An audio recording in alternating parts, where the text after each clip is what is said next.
Plastic ഉപയോഗം പ്രോത്സാഹിപ്പിക്കുമെന്ന വിവാദ പ്രഖ്യാപനവുമായി American president Donald Trump. Paper സ്ട്രോകൾ വ്യാപകമാകാനുള്ള ബൈഡൻ ഭരണകൂടത്തിന്റെ തീരുമാനം മണ്ടത്തരമെന്നാണ് ട്രംപിന്റെ നിലപാട്. പ്ലാസ്റ്റിക്കിലേക്ക് മടങ്ങുക എന്ന മുദ്രാവാക്യവുമായാണ് ഉപയോഗം പ്രോത്സാഹിപ്പിക്കാനുള്ള തീരുമാനം ട്രംപ് പ്രഖ്യാപിച്ചത്.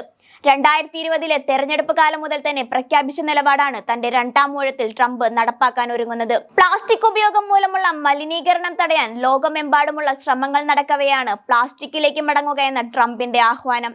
ഭക്ഷണ വ്യാപാര വിതരണ ശൃംഖലയിൽ പ്ലാസ്റ്റിക് സ്ട്രോ പോലുള്ള ഒറ്റത്തവണ ഉപയോഗിക്കാവുന്ന പ്ലാസ്റ്റിക്കുകൾ ഘട്ടം ഘട്ടമായി ഉപേക്ഷിക്കാൻ ബൈഡൻ ഭരണകൂടം മുൻപ് തീരുമാനമെടുത്തിരുന്നു.